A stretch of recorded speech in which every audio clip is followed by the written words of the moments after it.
তাহলে মৃগাঙ্ক শুধু পড়াশোনাই করা হয় নাকি আরো কিছু আছে? আছে আছে ই বলতে ডিএসএলআরটা। তার মানে তুমি ছবি তুলতে ভালোবাসো?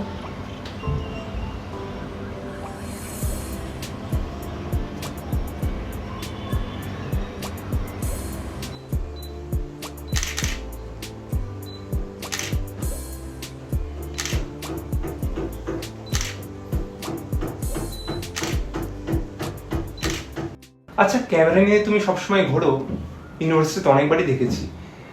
তুমি ছবি তুলতে ভালোবাসো নাকি? ক্যামেরা নিয়ে ঘুরি না রে।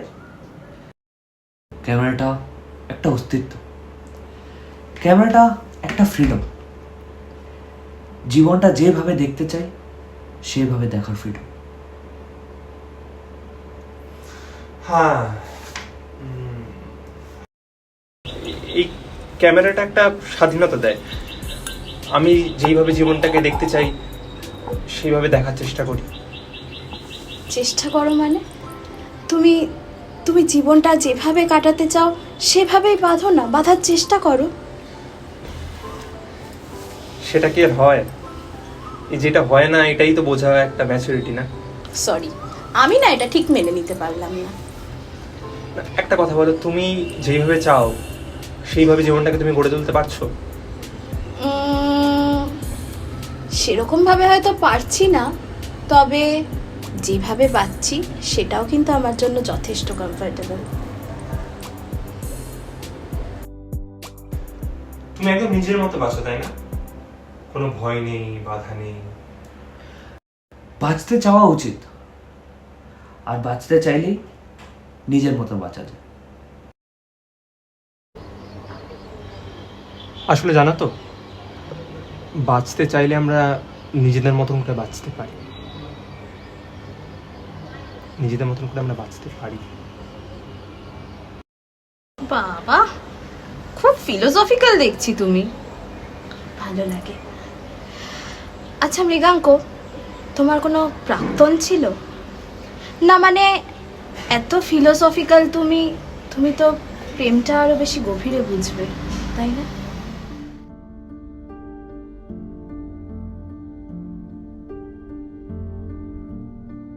সায়ন, তোমার তো জীবনে অনেক প্রাক্তন ছিল, তাই না? কেন, আমায় দেখে কি ক্যাসানোভা লাগে? না না, ফটোগ্রাফার, শিল্পী, দার্শনিক, আর কি চাই? পুরোটাই তো প্যাকেজ। মৃ, প্রেমে কোনো প্রাক্তন হয়। আমাদের জীবনে এক এক সময় এক একজন আসে, আবার চলেও যায়। তাদের থাকা না থাকায় আমাদের কোনো ফিলিংস চেঞ্জ হয়। প্রেমটার অনুভূতি আমাদের পারসিস্টেন্ট।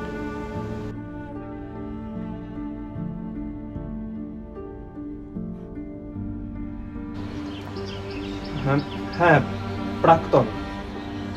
প্রেমে কোনো প্রাক্তন হয় না। প্রেমে অনুভূতিটাই রয়ে যায়, সারা জীবন রয়ে যায়।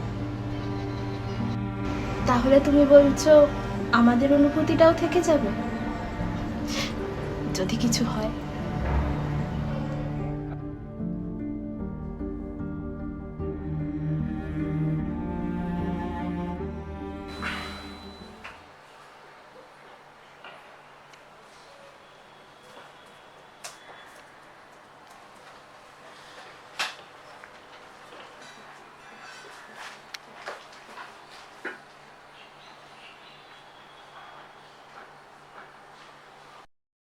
সায়ন, সায়ন, ওটা বন্ধ করে এখানে এসে বস। একটা কাজ অন্তত কর আজকে।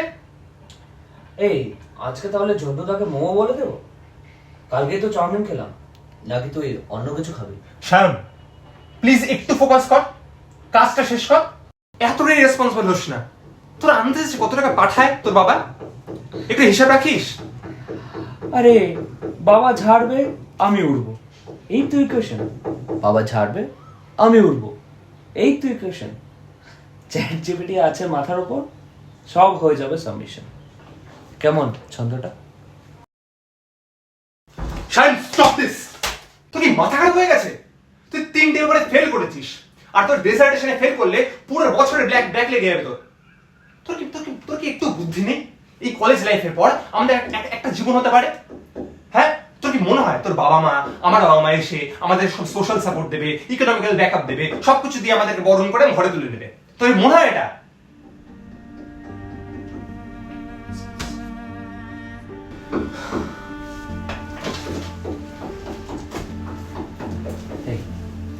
Hey, কি হয়েছে? কাম ডাউন। কি হয়েছে? আরে এভরিথিং ইজ সর্টেড। দেখ, এসব সব সাবমিশন হয়ে যাবে। আরে তুই আছিস আমার কাছে। আরে তুই দিল্লি যাবে কি, তাই জন্য আমি ভাবলাম যে আমরা এখানে একটু টাইম স্পেন্ড করবো, একটু কোয়ালিটি টাইম স্পেন্ড করবো। সায়ন যেটা নিয়ে ভয় পেতাম না, এখন সেটাই হচ্ছে। কি জানিস, তোকে নিয়ে টেনশন করতে করতে আমার সারা জীবনটা নষ্ট হয়ে যাচ্ছে। আরে সাবমিশন আমি লেট হলে হবে, কি আছে? তুই আমার কাছে না, চিন্তা করিস না। তুই মাথাটা ঠান্ডা কর। Your not yourself. তুই বুঝতে পারছিস না তুই কি বলছিস, তুই কি করছিস? তুই আমার সবচেয়ে বড় ভুল হয়েছে জানিস কি? তোর সাথে রিলেশনশিপে আসা। It was my biggest mistake. ভালো থাকিস।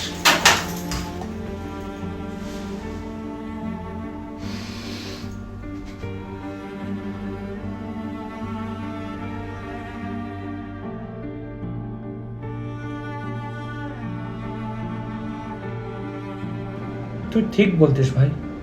After all it just corroded me. Maybe you were always right. কিন্তু তো ভাই আমি জাস্ট একবার ওয়ান লাস্ট টাইম দেখা করতে চেতাম, to seek a closure, you know. এত বাজেভাবে একটা সম্পর্ক শেষ হয় না।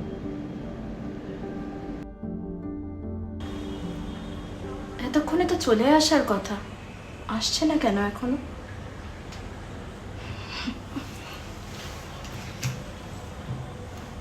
হ্যাঁ রে বল, কোথায় তোরা? হ্যালো মাধুরী দি, বলছি যে দাদার একটা ছোট্ট অ্যাক্সিডেন্ট হয়ে গেছে। না না, তেমন কিছু নয়, কিন্তু একটা বিষয় আছে। তুমি কি আসতে পারবে একটু?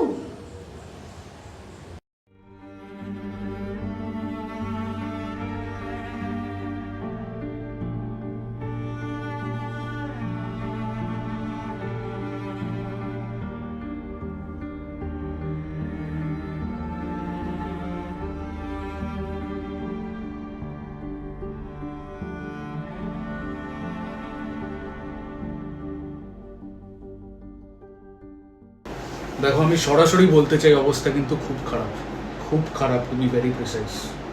ও পুরো নিজের কগনিশন হারিয়ে ফেলেছে। এখন একটাই রাস্তা আছে, কগনিশন নতুন করে ট্রান্সপ্লান্ট করা, যেটার একমাত্র উপায় যেই স্টার্ট আপটার কথা আমি বলছিলাম সেটা। মানে আপনি আগের দিন যেটা বলছিলেন? হ্যাঁ, এক্স্যাক্টলি।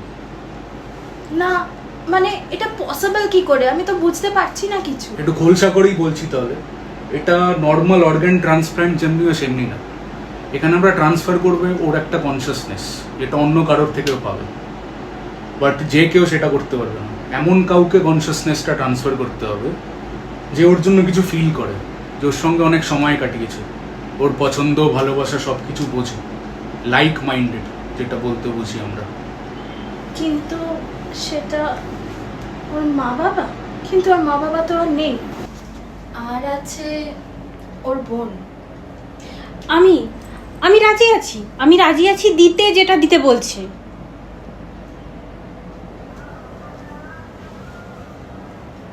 না, সেটা না। কথাটা একটু কনফিউজিং লাগতে পারে, একটু স্ট্রেঞ্জও লাগতে পারে, বাট মা বাবা বোন এই সম্পর্ক না। সম্পর্কটা এমন হতে হবে যেখানে ভালোবাসা ইনভলভড আছে, এমন কেউ যে রোমান্টিক্যালি ওর প্রতি ইনক্লাইন্ড, যে একাত্মবোধটা দুজনের মধ্যে একরকম, সেরকম একটা কিছু সম্পর্ক যদি হয়, রোমান্টিক ফিলিংস, ইউ নো, সেটা। Not interested. আমি না অন্য কোনো সেকেন্ড ওপিনিয়ন নিয়ে নেব। Thank you. হ্যালো, বল, হঠাৎ কল করলি আজ? আসলে দাদা, সরি টু বদার, ভাবলাম তোমাকে খবরটা দিই। ডিসচার্জ হয়ে গেছে তো? ভালো আছে আশা করছি। হ্যাঁ, সে ঠিক আছে। আমি বিয়ের খবরটাও পেয়েছিলাম গ্রুপে, সেই কলেজের গ্রুপে। জানতাম না কিছু ওয়ান লাস্ট ইয়ার। একটা কথা বলতে পারি, তুমি সম্পর্কটাকে আর চান্স দিলে না কেন গো? Because I know why the caged bird sings. দাদা, একটা খবর দেওয়ার ছিল তোমায়, প্লিজ রেগে যেও না। দেখ, তোর দাদার লাইফে আজকে অন্য কেউ আছে। আমি শুধু প্রাক্তন নয়, আমি ইতিহাস। দাদার একটা অ্যাক্সিডেন্ট হওয়াতে একটা পিকিউলিয়ার কন্ডিশন হয়ে গেছে সায়নদা। তুই আমায় ভুলে যা, যেরকম তোর দাদা আমায় ভুলে গেছে। না না, প্লিজ ভুল বুঝো না। আমি জানি না ফোনটা করা ঠিক হলো কিনা, কিন্তু ভাবলাম কেউ না বুঝুক, তুমি অন্তত বুঝবে।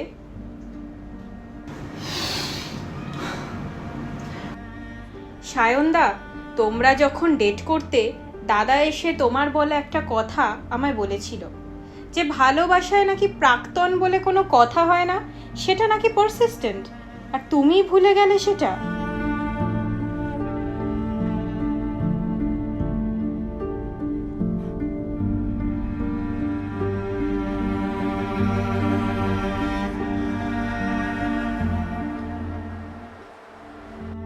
তাহলে কে সে, তোর দাদার আদরের প্রাক্তন? কর যোগাযোগ কর ওকে, যদি আর কোনো উপায় না থাকে। আমি সত্যিই বুঝতে পারছি না, how should I treat him? As desperate, as vulnerable? আমার ভালো লাগছে না জাস্ট কিচ্ছু, আর ইচ্ছে করছে সব কিছু ছেড়ে ছুড়ে দিয়ে এখানেই পালিয়ে যাই। Like really, what a joke. দাদা, ক্ষমা করে দিস, আজকে তোর জন্যই কথাগুলো আমাকে বলতে হচ্ছে।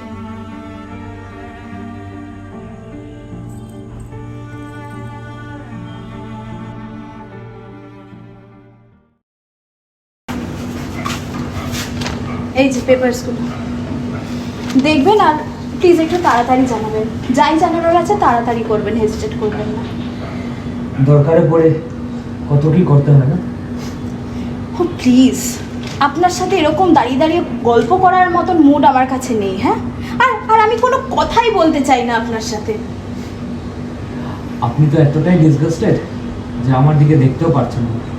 আর আপনি চাচ্ছেন যে আমি নিজের লাইফ স্যাক্রিফাইস করে আপনার হাজব্যান্ডকে লাইফ একটা দিই। হাজব্যান্ড?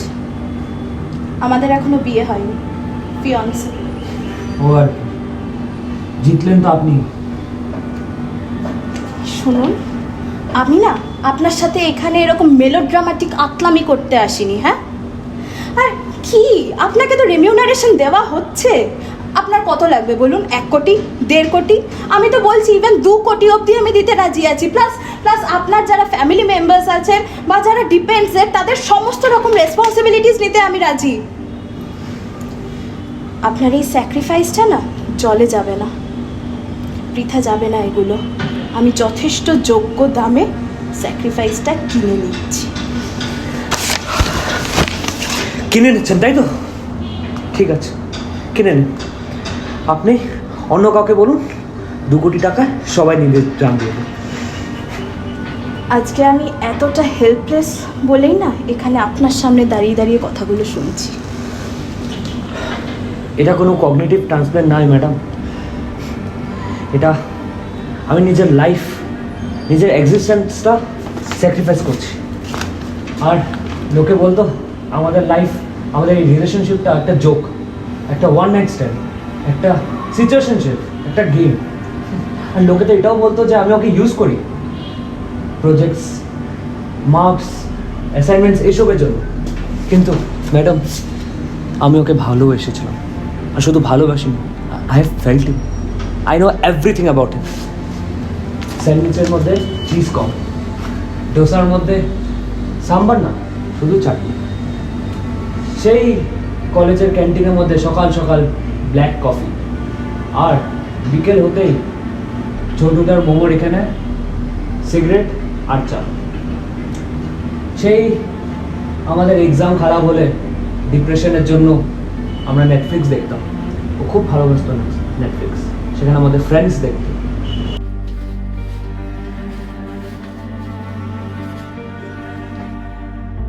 ক্লাসে অ্যান্সার না দিতে পারলে আর ডিপ্রেশন কাটানোর জন্য ফ্রেন্ডস দেখতো, আর মদ খেয়ে সেই বব ডিলানের গান। সকালবেলা পরীক্ষার দিনে খালি পেটে অ্যাংজাইটি, বাড়িতে ঝামেলা হলে কিটক্যাট, ক্যারিয়ারের টেনশন হলে ও আবার নেটফ্লিক্সের ওয়াচ পার্টি করতো, আবার অ্যাসাইনমেন্ট না হলে বাড়ির মধ্যে house party. I know every detail about it. You all could never.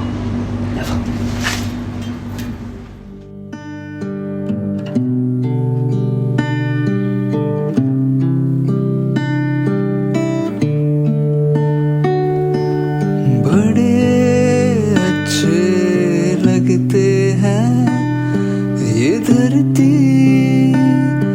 ये नदियाँ, ये रहना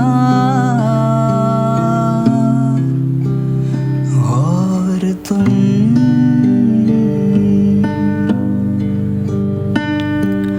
हम तुम कितने पास है, कितने दूर है चांद सितारे। सच पूछो तो मन को झूठे लगते